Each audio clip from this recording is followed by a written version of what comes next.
everybody, welcome back to Let's Talk. My name is John, and today on the channel we're going to be talking about 1984's Paris, Texas, and its brand new Criterion 4K Blu-ray that just came out. But before we get into that 4K Blu-ray review, guys, I always like to give a quick film review, and today is no different. So if you don't want to know anything about the film Paris, Texas, and you're just here for that 4K Blu-ray review, please make sure you guys skip ahead to that right now. So 40 years ago, Paris, Texas was released to the world, directed by Wim Wenders. This movie stars Harry Dean Stanton, Dean Stockwell, and Natasha Kinski. And this is actually one of my top 5 favorite films of all time. And it's definitely the most recent addition to my top 10 favorite films of all time, because I didn't actually catch up to this movie until 2020. I'll tell you guys a little bit of a funny story. That was the year that the Xbox Series X and the PlayStation 5 were coming out. And I was trying to get my hands on one of those, trying to pre-order it. If you were one of those people trying to pre-order that system that day, you know how much of a struggle it was on bestbuy.com.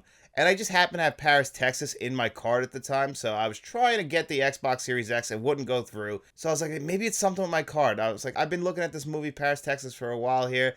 Maybe I'll just grab it now. If it goes through, it goes through. If it doesn't, it doesn't. So what? So I decided just to send it through to make sure my card works. Sure enough, it did, and I got Paris, Texas a few days later. Was able to pre-order the Xbox Series X as well, if you guys were wondering. Even though I don't play it at all anymore, but I was able to pre-order it that day. Eventually, but really, I got Paris, Texas a few days later. I checked it out for the first time. This wasn't the first Wim Wenders film I had actually seen. I had seen Wings of Desire before this, but this movie definitely opened the door to more Wim Wenders films. He's still making movies, like Perfect Days was one of the best films of 2023. Beautiful films, but this is definitely his best film in my opinion, obviously, since it's one of my favorite films of all time. And a lot of that is just the amazing acting and the amazing story that they tell in this film. And then, of course, it has one of the greatest scenes, and it is my favorite scene in film history towards the end of this movie. But I don't want to get too ahead of myself, because what is this movie about? Well, we see Harry Dean Stanton at the very beginning of this movie just kind of wandering around in the desert. He passes out. A doctor with a funny accent, kind of just running this makeshift shop somewhere in the middle of Texas, decides, all right, well, we're going to figure out who you are.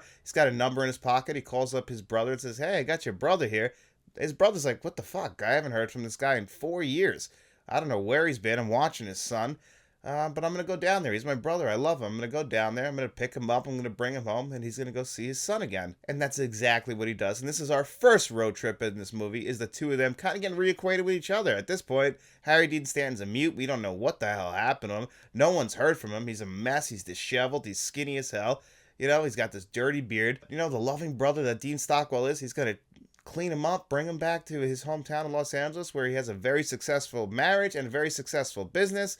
And he's going to bring him back in, and he's going to reintroduce him to the real world, reintroduce him to his son.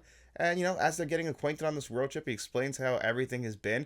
When they get back to their home in Los Angeles, you know, this is where the kid comes in, and it starts to become a lot more of a complicated story as, you know, we try to understand what the hell happened. Apparently, he was married to Natasha Kinski's character. Something happened. We don't really know yet. He's not talking about it. It just happened to be a few years ago. Nobody had heard from Natasha Kinski or Harry Dean Stanton. Harry Dean Stanton's brother and his wife, they just wake up one morning. The son's sitting on the step. They decide, okay, we're going to raise him like our own. And, you know, at this point, he is part of the family. But Dean Stockwell knows. He even tells his wife, like, it's not our son regardless. That is my brother's son and my sister-in-law's son. And that's where the sister-in-law aspect kind of comes into it. Natasha Kinski's character, where is she? And this is where we get into our second road trip, because father and son, Harry Dean Stanton and his son, they're going to go to Texas, and they are going to find Natasha Kinski's character no matter what she's doing. He's pretty confident that he could find her because he knows her better than anyone else. And this is where the movie really kicks into high gear. We get to see that father-son bonding relationship. The movie itself is beautiful. Wim Wenders definitely knows how to make some great-looking road movies. That's kind of something that's really in his wheelhouse, are the road trip movies. He's got 2 road trips in this movie. They get to Texas. They find her. You know, Harry Dean Stanton doesn't go up to her in the normal way. You know, their relationship, as we soon find out, didn't really end on the best of terms. There's a reason why she doesn't have her son, or she's not with Harry Dean Stanton. And this is where we get the two-way mirror scenes that come up. The first one's very good, but the second one, when Harry Dean Stanton says their entire relationship to Natasha Kinski, who doesn't realize it's Harry Dean Stanton behind the two-way mirror. She just figures it out because she's listening to him tell this story, and as the story's going on, she's like, this is my story. This is the story of my life. And the emotions start to kick in. The tears start to kick in. And it's a beautiful scene. Your tears are going to start to kick in by the end of the scene. This scene alone is one of the best scenes in film history. It is my favorite scene in film history. Just an incredible acting job. Harry Dean Stanton has been called one of the most underrated actors in film history. In 1984, he did Paris, Texas, and Repo Man. Probably his two best films, but I mean, Harry Dean Stanton has always been a very good, reliable actor. You know, he doesn't have those Hollywood looks, but the guy sure does have those acting chops, and he really gets to show it off in that scene and throughout this entire film. But that scene alone, it's enough for the price of admission. But the beautiful cinematography that's around it, this neo-western look of this film is just absolutely stunning. I always love the cinematography since I've seen this movie. I've also really enjoyed the score for this film.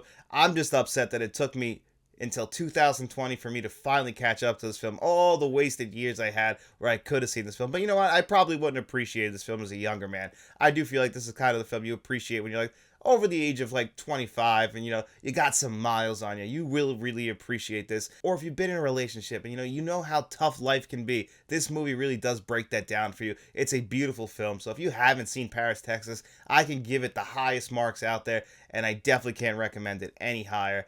But maybe you want to check it out on this 4K Blu-ray that we're going to talk about right now. Something I can do for you?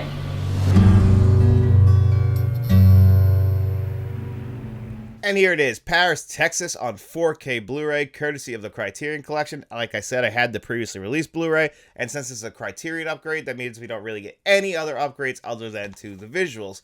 And this transfer actually had a release in November from the British Film Institute, and that's the exact same scan that's on here. And even on the 4K Blu-ray, before the film starts, they actually let you know where the scan was done in 2024, which is really cool. It means they're really proud of this scan, which I really do appreciate that. But I'm getting a little bit ahead of myself. I did actually review the Blu-ray here on the channel because I love the film so much. So if you've seen that review, everything about that review is going to be actually doubled up here because, again, not too many differences. But here's the packaging, same packaging as that Criterion Blu-ray. You get some good reading material right here. Here's the new 4K Blu-ray, and behind it is the Blu-ray. And I believe that Blu-ray is the same previously released Blu-ray because everything that's on there is the same as the Blu-ray that's packed in there. They look identical, so I'm just going to go ahead and assume there really is no difference between the two Blu-rays just because they look identical to each other.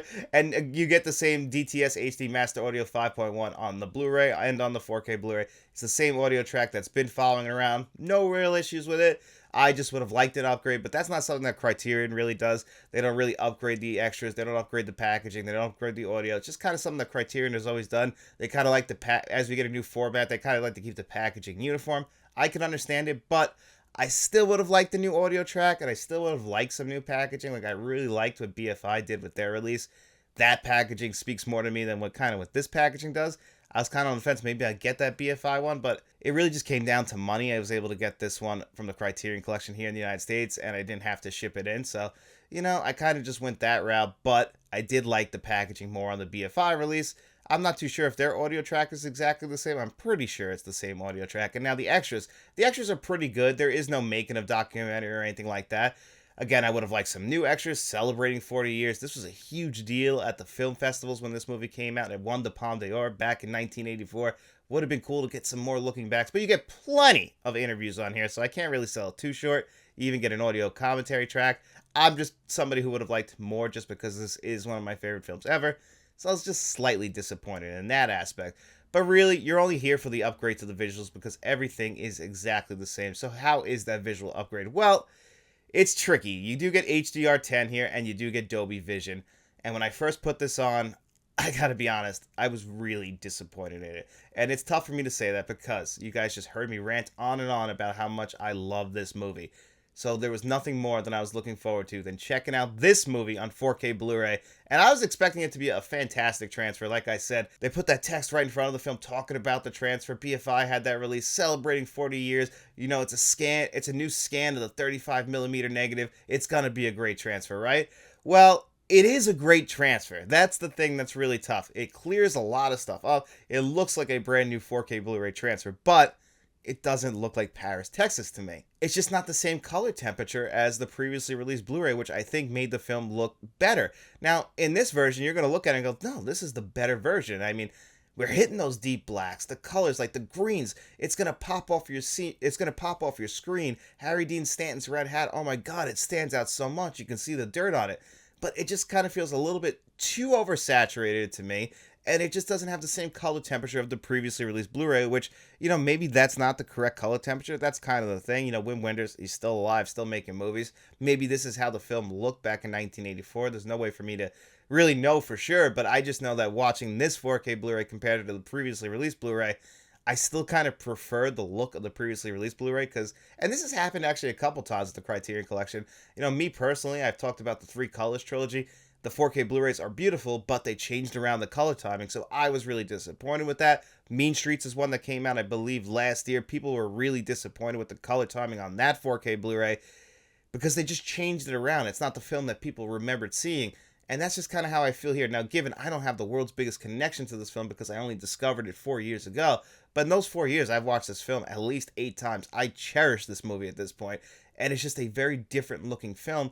And it kills me because, again, somebody who's never seen this movie is going to pick up this 4K Blu-ray and think it's a stunning transfer just because if you look at the tech aspect of this, it is a stunning looking transfer.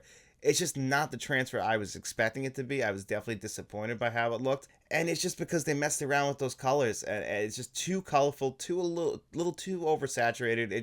It doesn't look like the exact same film. Now, given it doesn't take away from the film too much because I still think it is one of the best films ever made. But I was definitely disappointed with the 4K Blu-ray. I will give it another try the next time I watch the movie. But for right now, I would say that the previously released Blu-ray is definitely the definitive edition. If you're a fan of the film, some people might disagree with me on this, but I was definitely pretty disappointed with these visuals. And if that's really the only thing we were getting upgraded, then this overall is a very, very, very disappointing release from the Criterion Collection for me because the whole selling point is just those visuals. And if that doesn't hit the mark for you, then you're going to be very disappointed with this release. And I can honestly say I am very disappointed with this release. This might be my most disappointing release of 2024. Even if it's not the worst 4K Blu-ray of 2024, this was one of my most anticipated just because it's one of my favorite films ever. And I was really let down by this one. So if I was going to rate Paris, Texas from the Criterion Collection on 4K Blu-ray, I would have to give this one an okay 6.5 out of 10. Definitely a little bit disappointed with this one. But guys, don't let this drag you down. It's also Friday, and that means it's time for our digital code giveaway. In every single video that we do on Friday, I ask you guys 2 digital code giveaway questions. All you gotta do is answer one in the comments section below. As long as you do that, you come back to this Tuesday's video where I put your name on a magic wheel. I spin that wheel 2 times. The 2 names it lands on, they have their choice of the digital codes that you've seen on your screen before you today. And I figured, hey, we just got done talking about Paris, Texas, one of my favorite films of all time. I always like to ask you guys, we don't get to do it too much, but I want to hear from you guys. Give me one film from your top 5 of all time. It doesn't have to be your number 1, but just one that you would consider a top 5 film of all time, and leave that answer in the comment section below. You know what? That's going to be our only question this week because it lets you guys talk about one of your favorite films too. And I always love getting more recommendations. And hey, I just love the passion of movies, and a lot of you guys always have that same passion as me. So we'll have some fun in the comment section. So leave that answer in the comment section below. While you're down there, don't forget to hit that like button, hit that subscribe button, share this video if you could. We also have channel memberships, so if you want to become a friend of the channel, a producer for the channel like Jed Eckert and John Doe Juggalo, or a channel director like Frank from Frank's Media Reviews and Mr. Smelly Potato, you can find all of that information in the description below. But if you got no money to throw away, guys, don't you worry about it. We just hope you enjoyed the video, and if you did, get out in those streets, tell your friends about us, and then we'll be seeing you around.